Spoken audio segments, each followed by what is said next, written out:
السلام عليكم ورحمة الله. أسعد الله مساءكم من جديد، ويا رب دايما بخير، ويا رب دايما في أحسن صورة وفي أحسن صحة وفي أحسن حال وفي سلامة وهنا وسعادة وراحة بال دايما يا رب. الشعب المغربي العظيم، الشعب المغربي الأصيل، الشعب المغربي اللي يدي للعالم كله دروس في الكفاح والنضال والصبر والتقدم والانتماء والوطنية وفي كل حاجة. اهلا وسهلا بكم. النهارده جاي وجايب اغنيه في قمه الجمال وفي قمه الروعه، اغنيه عظمه العظمه العظمه العظمه، اغنيه عظمه بكل المقاييس من كل الزوايا وكل الاتجاهات. هتشوفها من طنجة هتلاقيها جميله، هتشوفها من الاطلس هتلاقيها اجمل، هتشوفها من اغادير هتلاقيها روعه، هتشوفها من الدار البيضاء هتلاقيها في قمة الجمال وفي قمة الروعة، هتشوفها من الصحراء الغربية هتلاقيها بلون الشمس الذهبية وهتلاقيها جميلة جدا جدا جدا. حد يقول لي ليه؟ أنا هقول لكم ليه. لأن الأغنية دي أغنية باللهجة المصرية. يعني أنت قال الكلام ده كله علشان باللهجة المصرية؟ لا، علشان هي لجلالة الملك محمد السادس. ده أول حاجة. طب تاني حاجة، علشان هي خارجة من مطرب مصري على لسان الشعب المصري للشعب المغربي العظيم، الشعب المغربي العريق، الشعب المغربي الشقيق.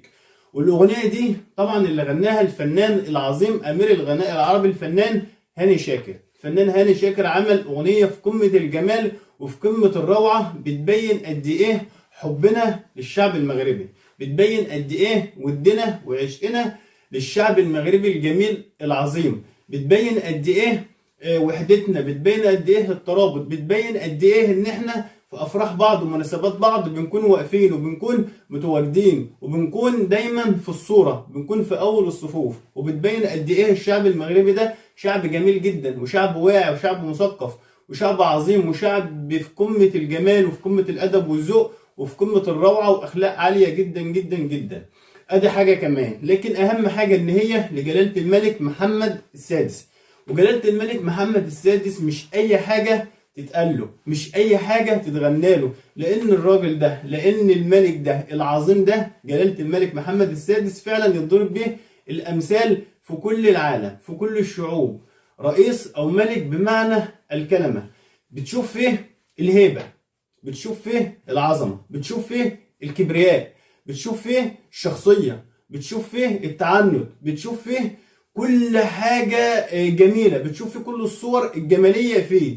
ومع كل ده بتشوف فيه أهم عنصر، بتشوف فيه أهم حاجة إيه هي؟ التواضع. برغم من كل الصفات والسمات الجميلة العظيمة اللي أنا ذكرتها دي، لكن أهم سمة فيه وأهم صفة فيه اللي هي التواضع. علشان كده محبوب جدا جدا جدا، مش بس من الشعب المغربي، لا ده من كل الشعوب محبوب جدا.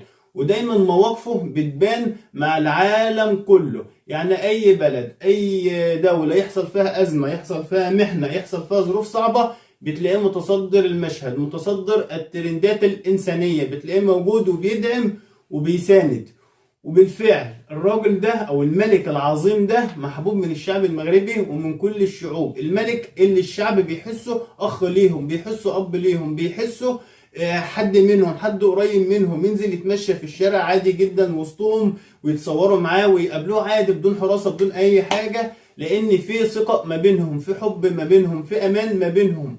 بيمشي واثق ان الشعب ده يفديه بروحه ويفديه بحياته ويفديه بكل حاجة، لان هم حاسينه فعلا حاجة كبيرة جدا، وهو بالفعل حاجة كبيرة وعظيمة جدا جدا جدا، وفعلا يضرب به الامثال لأي رئيس دولة، لأي ملك دولة. فعلا جلالة الملك محمد السادس. تعالوا بقى النهاردة نسمع الأغنية الجميلة دي، الأغنية العظيمة دي، ونرجع نحلل ونشرح ونحكي وناخد وندي مع بعض الحلويات والمشبكات والقطايف واللطايف والجمال والخيال اللي في الأغنية الجميلة العظيمة دي. والأجمل إن هي للشعب المغربي العظيم جدا جدا جدا، وكمان لجلالة الملك محمد السادس. تعالوا نسمع ونرجع تاني.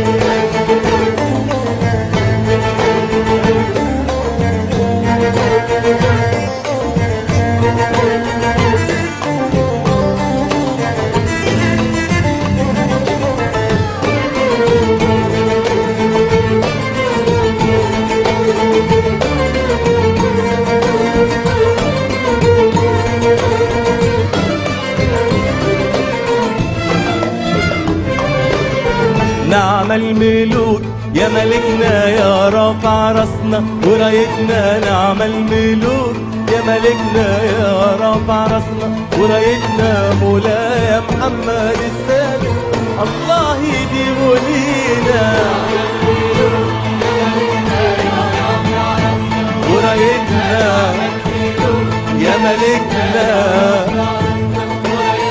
مولاي محمد السادس الله يديم لينا، يا بلد الجمال يا أكرم شعوب في القلب تملي يا مغرب غالي قوي علينا، يا مغرب يا أكرم شعوب في القلب تملي يا مغرب غالي قوي علينا، غالي قوي علينا، يا ملكنا ورايتنا، يا ملكنا يا رافع راسنا ورايتنا، مولاي محمد السادس الله يديم لينا، الله يديم لينا.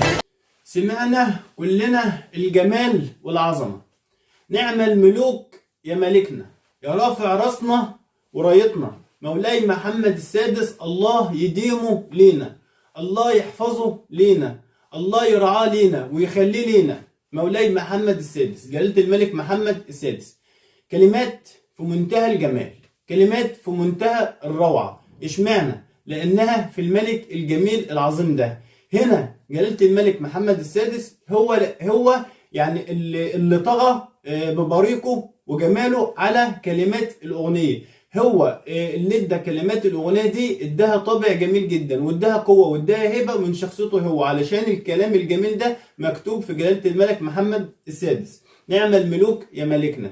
أنا في البداية لما قلت الملك محمد السادس في كل الصفات الجميلة اللي أنا ذكرتها دي، الهيبة والتواضع وقوة الشخصية والعظمة وكل الحاجات الجميلة دي، علشان كده الفنان هاني شاكر أو الشاعر اللي كتب الأغنية دي كتب وقال نعمل ملوك يا ملكنا. دي فعلا حقيقة، لأنه فعلا يضرب به الأمثال زي ما أنا قايل في أي دولة، إن الراجل ده الملك العظيم ده فعلا يعني المعادلة الصعبة اللي عاملها ما بينه وما بين الشعب، وحالة الحب اللي ما بينه وما بين الشعب مش موجودة في أي دولة تانية، مش موجودة في أي مكان تاني غير في المغرب بس، غير في المغرب مع الشعب المغربي الجميل العظيم وجلالة الملك محمد السادس، ربنا يحفظه ويرعاه يا رب، اللهم امين يا رب العالمين، ويحفظ الشعب المغربي الجميل العظيم.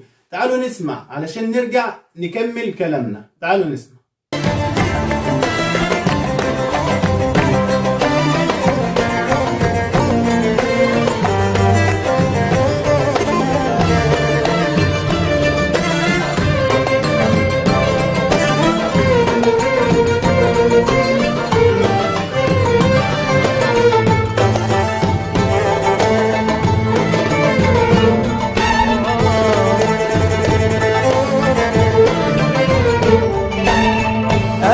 أهل الرباط أهلا بالجازوية ومرحب بأجاجيد مرحب بالطنجاوية، أهلا يا أهل الرباط أهلا بالجازوية ومرحب بأجاجيد ومرحب بالطنجاوية، أهلا يا أهل الرباط أهلا بالجازوية ومرحب بأجاجيد ومرحب بالطنجاوية، أهلا يا أهل الرباط أهلا بالجازوية ومرحب بأجاجيد ومرحب بالطنجاوية، نحلف يمين الله نحلف يمين الله نحلف يمين الله الصحراء مغربية، يا ملكنا ورايتنا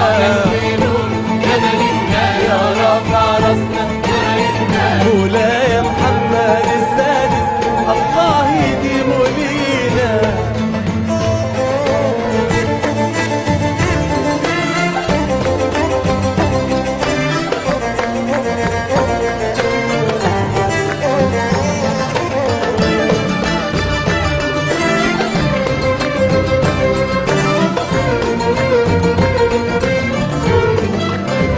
هنا الفنان هاني شاكر مصدق كل كلمة، بيغني كل كلمة كأنها طالعة من قلبه، بيغني كل حرف كأنه بيغني لمصر بلده.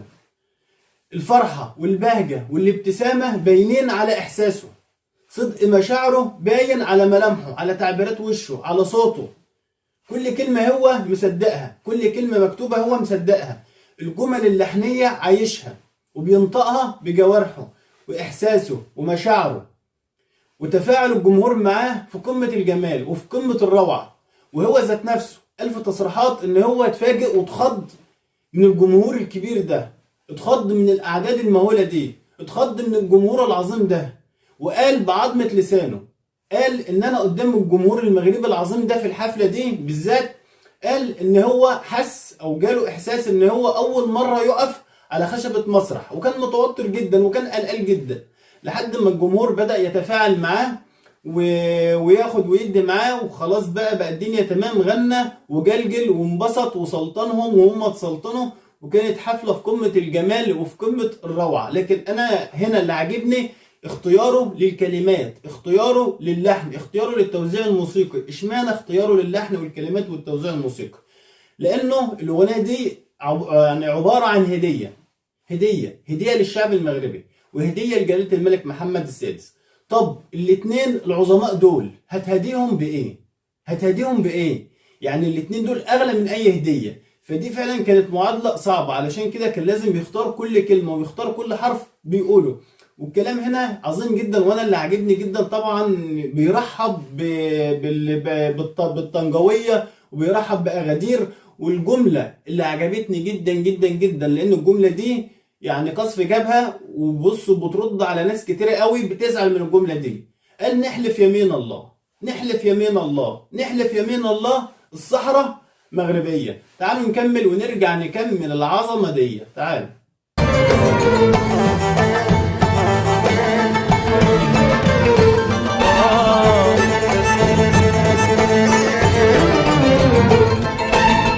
أهلا يا أهل فاس، أهلا بالأطلسية، ومرحب بأهل الشمال، مرحب بالصحراوية.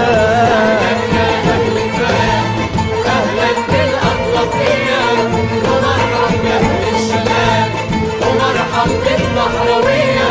أهلا يا أهل فاس، أهلا بالأطلسية، ومرحب بأهل الشمال، مرحب بالصحراوية.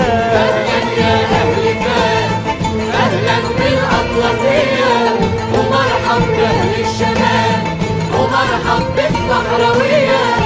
نحلف يمين الله، نحلف يمين الله، نحلف يمين الله، الصحراء مغربية. يا الميلود يا ملكنا يا فارسنا ورايتنا، يا الميلود يا ملكنا، يا فارسنا ورايتنا. مولاي محمد السادس، الله يديم لينا. يا الميلود يا ملكنا يا فارسنا ورايتنا، يا الميلود يا ملكنا، يا فارسنا ورايتنا. مولاي محمد السادس، الله يديم لينا، الله يديم لينا، الله يديم لينا.